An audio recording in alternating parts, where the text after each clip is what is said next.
Les runes, d'origine nordique, sont une écriture vieille de plusieurs milliers d'années. Voici les 18 runes vikings. Elles ont un ordre alphabétique différent de notre alphabet latin. Cet alphabet s'appelle le futhark. Ce mot futhark correspond aux premières lettres F, U, T, A, R, K. On remarque curieusement que les runes s'inscrivent dans une trame hexagonale. La rune la plus complète et la plus sacrée est Hagal. Elle porte de façon évidente la structure hexagonale. Hagal signifie en effet le givre, le flocon de neige, lequel est bien en forme d'hexagone. Ha signifie le souffle animé et Gal signifie le grand, Dieu. Ainsi de Ha-Gal, il faut retenir Gal, lequel commence par la lettre G, prononcée G, lettre de la grandeur. Hagal des runes vikings ressemble à Algiz des runes germaniques. On peut aussi comprendre que Algiz se sépare en Al et Giz, mettant aussi en évidence la lettre G. Algiz signifie l'élan. Cet animal étant impressionnant par ses grandes cornes, il évoque la grandeur, celle de la lettre G. La grande croix centrale semble en être la constante. La lettre Our, prononcée OU, est exactement la même que la lettre hexagonale OU. Sans commentaire. Même exactitude pour la rune Sig avec le S. Tir pour la lettre T représente un axe vertical, comme le T latin et le T hexagonal. Tir est composé de deux angles crochets, les mêmes que ceux du T hexagonal. La rune Odile, pour la lettre O, contient sur le côté deux runes Our. Il y a exactement la même relation entre le O et le OU hexagonal. O et OU sont des sonorités proches. Il y a un air de famille entre Bar et Dorn, comme entre B et D. En glissant sur un axe vertical, la rune viking Dorn devient la rune germanique Thorn. Elle se prononce alors T. Décidément, B et D vont ensemble. As et Can sont A et K.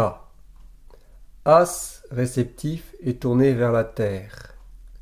Can, actif, est tourné vers le haut. Ensemble, As et Can forment Rit, la lettre R. Voici ainsi réunis A, K, R ou Arc. Ces trois lettres ont déjà été vues ensemble dans l'organon. De plus, ces runes se suivent dans l'ordre dans l'alphabet dit justement Futhark. Arc. Voici l'alphabet des 24 runes germaniques. Manaz, pour la lettre M, est la plus spectaculaire des runes dans sa ressemblance avec la matrice hexagonale. Elle est parfaitement dessinée dans le signe de la balance qui contient la lettre M. Le nom Manaz possède deux N, insistant aussi sur cette nasale N donc. Et cette nasale N complète la nasale M dans la balance. On retrouve aussi la rune Manaz dans le signe du Cancer. Or ce signe a véritablement la forme d'une porte, d'une matrice ouverte. Le cancer étant le signe associé à la maternité. En Égypte, la lettre M est représentée par l'hiéroglyphe de la chouette. Les nasales M et N sont en effet associées au silence, car elles ne sont pas situées dans la bouche, la partie la plus sonore, mais dans le nez. Comme la chouette de la nuit qui vole en silence. L'occase est la lettre L. Avec son symétrique, elle se croise en M. Cet angle large est proche de la lettre hexagonale L. Deux L qui se croisent forment la balance et donc la lettre M qui les soude. Ceci est d'autant plus troublant que Manase et l'occase se suivent dans l'alphabet runique. Ahwaz se prononce A. Ahwaz ressemble à Manase, comme la lettre hexagonale A ressemble à la lettre hexagonale M. L'alphabet futhark germanique de 24 runes se range en 3 rangées de 8 runes. Il se trouve que la 7e rune de chaque rangée comporte une grande croix centrale. Ces runes sont Gebo, Algiz et Dagaz. Toutes comportent un G. Dagaz est composé de 2 G hexagonales. Selon la tradition nordique, Berkam est la femme fermée et Perto est la femme accoucheuse, ouverte. La lettre B doublée donne la balance qui est nouée par la lettre N. La balance étant un signe de Vénus. Elle symbolise donc une femme hermétique, comme la prononciation de la lettre B.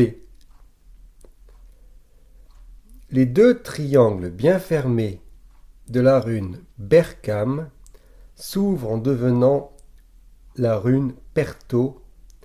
La lettre P redoublée donne le cancer. Le cancer est manifestement ouvert. Il est le signe de la maternité et de l'accouchement. Voici l'ouverture de la balance en cancer, libérant ainsi le centre. Le diadème de la reine de la nuit, de la lune, est proche de la forme de la rune Perto. Ce diadème en arc lunaire est un demi-cercle ou une demi-étoile. Cette étoile contient une sphère. Cette sphère est coupée par le carré de la balance. Voici la lettre D avec la rune Torn ou Dorn qui se double en Berkam.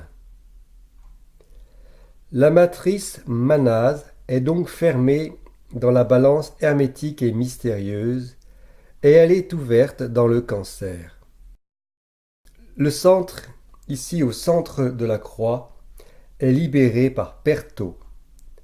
Cette croix dessinée dans la rune Manase rappelle la lettre T, l'axe solaire.